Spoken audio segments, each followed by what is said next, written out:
आपको याद होगा, क्योंकि मैं हर दिन कहता हूं कि अभिनेता सुशांत सिंह राजपूत ने आत्महत्या नहीं की थी, उसकी आकस्मिक मौत हुई थी। सुशांत सिंह राजपूत वाले मामले का क्या मास्टरमाइंड है उनके घर पे रहने वाला एक स्टाफ मेंबर, क्या सुशांत सिंह राजपूत के घर पे ही था उस पूरे मामले का गुनहगार। और दूसरी तरफ कहा जा रहा है कि एक एक्टर जो कहा जा रहा है कि पिछले 2 हफ्ते से लापता है, अभी तक उसका अता पता नहीं है कि वो एक्टर कहाँ गया है। और आखिरकार परिवार वाले भी आजकल सवाल पूछ रहे हैं कि सुशांत सिंह राजपूत वाले मामला होने के बाद पहली बार ऐसा हमने देखा कि एक एक्टर 2 हफ्ते से लापता है, ढूंढ रही है पुलिस। और वो दिल्ली से मुंबई की ओर निकला था, पर वापस घर ही नहीं गया, ना मुंबई पहुंचा। कहाँ गया है वो एक्टर, और साथ में आपको इन सब चीज़ों के बारे में डिटेल में बताने वाले इस वीडियो के अंदर। पर उससे पहले आपसे अपील करेंगे, अगर आप इस चैनल के अंदर नए हो तो वीडियो को लाइक करना, वीडियो को शेयर करना, चैनल को सब्सक्राइब करना बिल्कुल मत भूलना। यहाँ पर अगर हम बात करें सबसे पहले तो आपको बता दिया जाए कि सुशांत सिंह राजपूत वाले मामले में पिछले 3.5 साल से लोग सवाल पूछ रहे हैं। और इस पूरे मामले को 1 महीने के अंदर अंदर 4 साल पूरे होने को हैं। लगातार बड़ी बड़ी एजेंसीज जो हैं, और भी कहा जा रहा है कि सुशांत के जो फैंस हैं करोड़ों में, वो आज भी जवाब मांग रहे हैं एजेंसीज से कि आखिरकार इस पूरे मामले की जांच करने के लिए CBI, NCB, ED जैसी बड़ी बड़ी एजेंसीज आए थे, बड़े बड़े ऑफिसर्स आए थे, पर इस पूरे मामले का क्या हुआ, इस मामले में कोई अपडेट क्यों नहीं निकल के आई है। बहुत सारे ऐसे सवाल पूछे जा रहे हैं, जबकि कहा जा रहा है कि सुशांत सिंह राजपूत के परिवार वाले भी अब एक्टिव हो चुके हैं।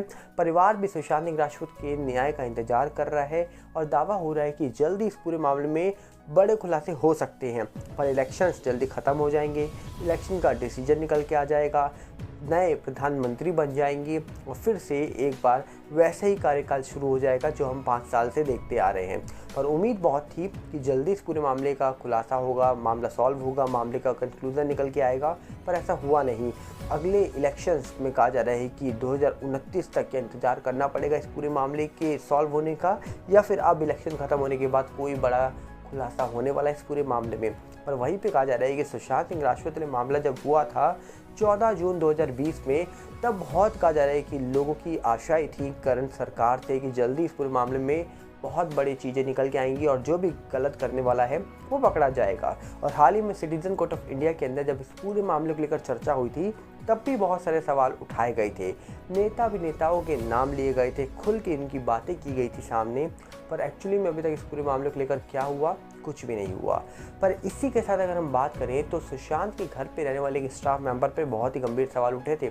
आपको याद है, एक सुशांत के पटना के नेबर थे, उनका कहना था कि मुझे पता लगा एक नौकर के हाथ 22 लाख मिले हैं, और वो नौकर का नाम तो उन्होंने लिया था, पर हम नाम नहीं लेंगे क्योंकि हमें नहीं पता वो सही था या गलत था। पर सवाल सबसे ज़्यादा उठे थे दीपेश सावंत पर, क्योंकि दीपेश सावंत एक ऐसे कहा जा रहा है कि घर पे रहने वाले शख्स थे जिनका इंटरव्यू आज तक किसी ने लिया ही नहीं और कोई ले भी नहीं पाया। उनको बहुत प्रोटेक्शन प्रोवाइड हुई है, और कहा जा रहा है कि दीपेश सावंत थे, उन्होंने ही 1 दिन पहले सुशांत की गाड़ी की सर्विसिंग के लिए एक रजाक नाम के ड्राइवर थे, उनको बुलाया था। और सोचिए, लॉकडाउन के टाइम पर गाड़ी की सर्विस कराई जाती है। लॉकडाउन में पहली बात तो कैसे लोग ट्रैवल कर रहे थे ये आज तक मुझे समझ नहीं आया, क्योंकि भैया हम लोगों को तो निकलने नहीं दिया जा रहा था, तो फिर क्या बड़े बड़े लोगों को जाने आने की परमिशन थी। और लॉकडाउन के बीच में कार सर्विसिंग के लिए उन्होंने रजाक को बुलाया। वो जब आता है कार सर्विस के लिए तो कार स्टार्ट भी हो जाती है, और सर्विस भी कहा जा रहा है कि करने से पहले ही खबर आ जाती है कि सुशांत हमारे बीच नहीं है। अब सवाल ये उठता है कि दीपेश सावंत उस दिन बात भी कर रहा था कुछ लोगों से सुबह, जब सुशांत सिंह राजपूत के काम को लेकर, जिसके बाद कहा जा रहा है कि खबर निकल के आती है कि सुशांत हमारे बीच नहीं है। और दीपेश सावंत में बहुत सवाल उठे, उनसे पत्रकार बात करना चाहते थे, पर उनसे बात पत्रकार कर ही नहीं पाए, और ना ही कहा जा रहा है कि उनको किसी ने परमिशन दी कि आप पत्रकार के साथ बात करिए, क्योंकि उनको प्रोटेक्शन प्रोवाइड की जा रही थी, ये साफ साफ दर्शा रहा था। पर वहीं पे कहा जाता है कि दीपेश सावंत बहुत बड़े बड़े लोगों के फ़ैन हैं, इंडस्ट्री में रहते हैं, तो क्या दीपेश सावंत किसी के कहने पर आए थे? दीपेश सावंत क्या किसी के कहने पर कुछ कर रहे थे? भैया, दीपेश सावंत का नाम तो बड़ा नहीं है, पर कहा जाता है कि वो फ़ैन बहुत बड़े एक शख्स के हैं। और किनके फ़ैन हैं आप सर्च करेंगे तो आपको बहुत सारी चीज़ें साफ हो जाएंगी। पर दीपेश सावंत के ऊपर बहुत सवाल उठाए गए थे, पर अब एक्चुअली में कौन सही है कौन गलत है इसका फैसला तो CBI करेगी, क्योंकि ऑफिशियली तौर पर वही एजेंसी है जो इस पूरे मामले की जांच कर रही है। अब वक्त आने पे ही जो सच सामने आएगा तभी पता लगेगा कि आखिरकार इस पूरे मामले का असली गुनहगार कौन है। पर वहीं पे अगर हम बात करें तो आपको बता दिया जाए कि सुशांत सिंह राजपूत वाले मामले को तो 4 साल हो जाएंगे, पर अभी हाल ही में एक मामला हुआ है और उस पूरे मामले के बारे में अगर हम बात करेंगे तो आप खुद चौंक जाएंगे कि 2 हफ्ते से एक कलाकार, एक एक्टर गायब है और उसको ढूंढा जा रहा है, पर अभी तक वो मिल नहीं रहा है। वो कौन है? वो है रोशन सिंह सोढी, जो कहा जा रहा है कि किरदार निभाते थे तारक मेहता उल्टा चश्मा के शो के अंदर। उनका असल में नाम गुरचरण सिंह है। अभी फ़िलहाल कहा जा रहा है कि वो दिल्ली से मुंबई की ओर निकले थे और अचानक से ही रास्ते में गायब हो जाते हैं। जब पता लगाया जाता है तो पता लगता है कि वो मुंबई पहुँचे नहीं, मुंबई की फ़्लाइट ही नहीं पकड़ पाए, दिल्ली में ही वो गायब हो गए। अब कुछ लोगों का कहना था कि अचानक से वो कहाँ गायब हो गए हैं। अब कहा जा रहा है कि एक खबर निकल के आ रही है जिसके अनुसार बताया जा रहा है कि 2 हफ्ते से लापता है तारक मेहता के सोढी। पिता बोले, हम सब बहुत परेशान हैं, बेटे के वापस आने का इंतज़ार कर रहे हैं। कहा जा रहा है कि जिस दिन पिता का बर्थडे था उनके, वो अपने घर पर थे। बर्थडे मनाने के बाद वो मुंबई के लिए निकल रहे थे। निकलते वक्त उन्होंने अपनी एक फ्रेंड थी उनके मुंबई में, उनको कॉल करा। वो एयरपोर्ट पिकअप करने के लिए भी आई, पर सोढी जो है ये मुंबई एयरपोर्ट पहुँचे ही नहीं और बाद में पता लगता है कि ये वो फ़्लाइट को अटेंड ही नहीं कर पाए थे और बाद में ये दिल्ली से ही लापता हो गए।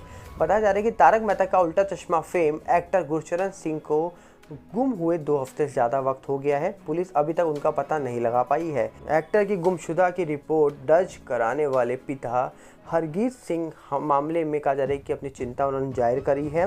वो अपने बेटे के बारे में कोई ठोस जानकारी ना मिलने की वजह से चिंतित हैं।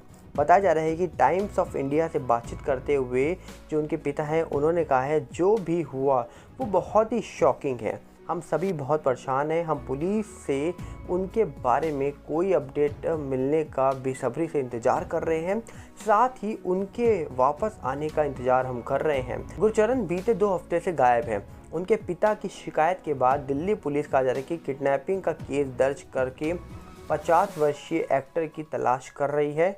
एक्टर की कहा जा रहा है कि लास्ट लोकेशन जो है वो दिल्ली के पालम स्थित उनके घर से कुछ ही किलोमीटर दूर पे पाई गई थी।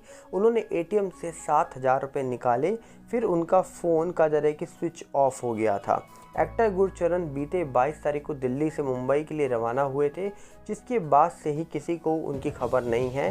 एक्टर 2020 में लॉकडाउन के वक्त पिता का ध्यान रखने के लिए टीवी शो तारक मेहता का उल्टा चश्मा शो उन्होंने छोड़ दिया था। एक्टिंग से दूरी बनाने के बाद गुरचरण दिल्ली में अपने माता पिता के साथ ही रह रहे थे। अब ये शॉकिंग है कि आखिरकार एक बड़ा कलाकार हमारे बीच आज कहाँ पर है कोई नहीं जानता, क्योंकि वो गुमशुदा हैं। 2 हफ्ते हो चुके हैं, जांच हो रही है और कोई नहीं जानता वो कहाँ पर है। बहुत सारे सवाल उठ रहे हैं इस पूरे मामले को लेकर, पर अब देखने वाला विषय होगा कि आखिर जो गुरचरण है ये कहाँ लापता है। क्या गुरचरण जल्दी मिल जाएंगे? क्या इनको लेकर बड़ी अपडेट निकलेगी जल्दी? ये तो पता नहीं, पर इंतजार रहेगा। आपको क्या लगता है? आप अपनी राय कमेंट्स में रखिएगा। हम मिलेंगे बहुत जल्दी। साथ में आप अपील करेंगे अगर आप इस चैनल के अंदर नए हो तो वीडियो को लाइक करना, वीडियो को शेयर करना, चैनल में सब्सक्राइब करना बिल्कुल मत भूलना। और साथ हमारे नए चैनल सागर भल्ला 18 साथ जुड़िएगा, जिसका लिंक आपको डिस्क्रिप्शन में मिलेगा, जो यूट्यूब का है, इंस्टाग्राम का भी सेम सागर भल्ला 18 है, फेसबुक का सागर भल्ला है। इन सब की लिंक हम आपको डिस्क्रिप्शन में दे देंगे। और साथ में हमारा टेलीग्राम का भी चैनल आ चुका है, उसका भी लिंक आपको डिस्क्रिप्शन में ही मिलेगा। मिलते हैं बहुत जल्दी। नमस्कार, जय हिंद।